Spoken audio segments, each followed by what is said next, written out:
En ce temps-là, la rumeur disait que les maudits ne pouvaient devenir des mots, et que ces maudits mots, quand ils n'étaient pas dits, créaient de terribles maux. Alors ouvrez bien grandes vos 3 oreilles, les 2 de chaque côté de la tête, mais aussi la grande oreille du cœur, parce que je vais vous dire des mots, et ces mots dits pourront peut-être guérir vos maux. Qui peut le dire? Il y a fort longtemps, dans un pays très lointain, un roi vivait heureux avec sa fille. Son royaume était en paix, ses sujets pour le moins heureux, et sa fille se portait bien. Une seule chose le travaillait un peu, l'avenir de sa fille. Ce n'est pas qu'elle ne savait rien faire, bien au contraire. Elle était douée pour tout ce qu'elle entreprenait, mais elle se lassait vite. Et dès que quelque chose l'ennuyait, elle arrêtait. Le roi souhaitait au fond de son cœur qu'elle reprenne le trône à sa suite. Mais la princesse ne se sentait aucune vocation pour l'exercice royal. Pendant un temps, elle s'était consacrée aux arts de la guerre et de la paix. Elle était même devenue une excellente combattante et stratège. Et c'était d'ailleurs grâce à son travail que le royaume était aujourd'hui en paix. À un moment, elle s'était lancée dans la peinture. Comme pour tout ce qu'elle avait entrepris auparavant, elle fut vite très douée. Mais allez savoir pourquoi, elle s'était convaincue que les gens n'aimaient ses toiles que parce qu'elle était la fille du roi. Et elle arrêta de peindre. Puis un beau jour, elle déclara à son père : « Père, je veux aller faire l'école de la sagesse. » « Ma fille, répondit celui-ci, tu sais que je ferai tout ce que je peux pour que tu sois heureuse. Mais cette école n'est qu'une rumeur. Nul ne sait où elle se trouve, et pour ma part, je doute même qu'elle existe. Je sais, père, mais laissez-moi quand même partir. Je parcourrai le monde tant qu'il le faudra et je la trouverai. Ensuite, je vous le promets, je reviendrai.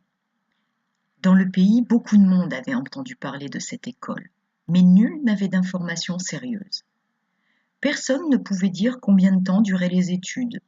Certains racontaient que l'on n'y restait que quelque temps. D'autres prétendaient que l'on pouvait y passer sa vie. Une autre rumeur disait que certains prenaient plus de temps pour trouver l'école que pour y étudier. Bon gré mal gré, le roi laissa partir sa fille. Dans le secret de son cœur, il espérait qu'elle se lasserait vite de sa recherche pour lui revenir. Mais au fond de lui, il savait que cette fois, ce ne serait pas le cas. Et le temps passa, 1 année, puis 2, puis 10. Au bout de 15 ans, il s'était convaincu qu'elle était morte quelque part au fin fond du monde et il s'était décidé à former un autre héritier. Il ne pouvait plus attendre. Il était vieux et l'exercice du pouvoir ne s'apprenait pas du jour au lendemain. Il y consacra 5 autres longues années, mais il était content et fier de ce travail accompli. Et puis un jour, alors qu'il profitait des jardins avec le prince héritier, une femme se présenta à eux. « Je vous avais promis que je reviendrais, dit-elle. J'ai mis plus longtemps que je ne le pensais au départ, mais me voilà. » Quelle ne fut pas la surprise du roi quand il entendit ces mots. Il en fut tout chamboulé et le prince le fit asseoir avant qu'il ne s'évanouisse. Dans un premier temps, tout le royaume fut en liesse. Mais très vite l'inquiétude prit le relais.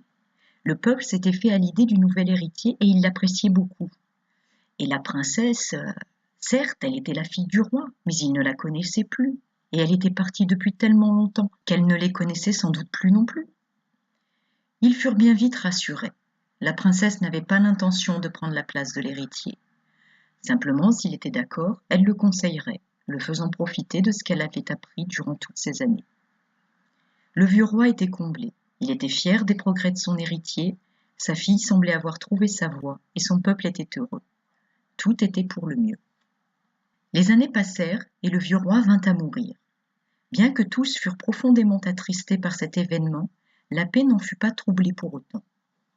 Le prince fut couronné, la princesse devint sa première conseillère et le royaume prospéra de plus belle. Jusqu'au jour où le jeune roi envisagea une alliance commerciale avec un pays voisin.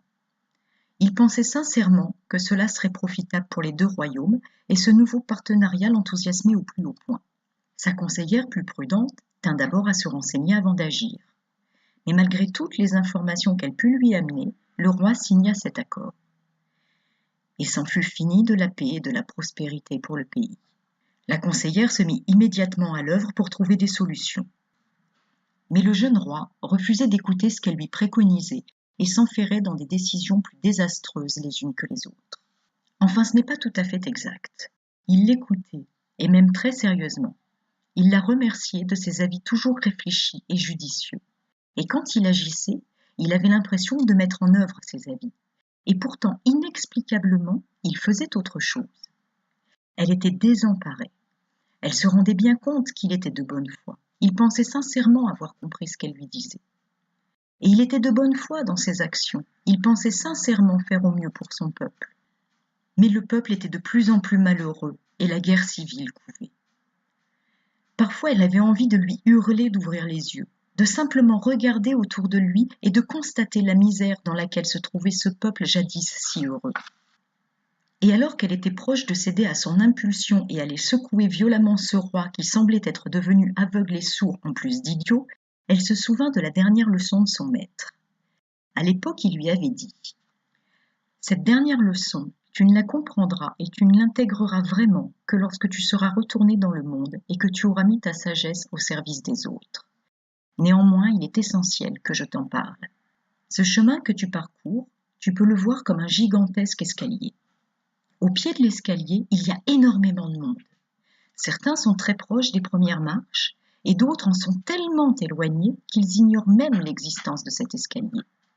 Le sommet de l'escalier, personne ne le voit. Il se perd dans l'immensité du ciel. Dans cet escalier, tu rencontreras des personnes qui sont sur la même marche que toi. Vous vous reconnaîtrez comme des égaux et vous aurez sans doute beaucoup à partager. Ceux qui seront quelques marches en dessous de toi te verront comme un guide et ils souhaiteront ton aide. De même, tu verras comme des guides et des enseignants ceux qui seront quelques marches au-dessus de toi. Et puis, il y aura ceux qui seront tellement loin en dessous ou au-dessus de toi dans l'escalier que tu ne les verras même pas. En fonction de ton stade d'apprentissage, tu pourras savoir, sentir qu'ils sont là quelque part, mais tu ne les verras pas. Ceux qui sont loin devant toi dans l'escalier n'existent pas encore pour toi. Et non seulement tu ne les verras pas, mais tu ne les entendras pas non plus. Avec le temps et l'expérience, tu pourras percevoir leurs messages. Ils t'arriveront sous forme d'intuition, d'éclairs de compréhension, et tu apprendras à t'y fier. Et de même pour ceux qui sont loin en dessous de toi dans l'escalier, souviens-toi que tu n'existes pas pour eux. Ils ne peuvent ni te voir, ni t'entendre. À cet instant, la princesse retrouva la paix. Le jeune roi avançait, à son rythme. Un jour viendra où il sera prêt. Mon conte est terminé, et ces maudits ne seront plus maudits puisqu'ils ont été dits. Ils ne pourront plus créer de mots.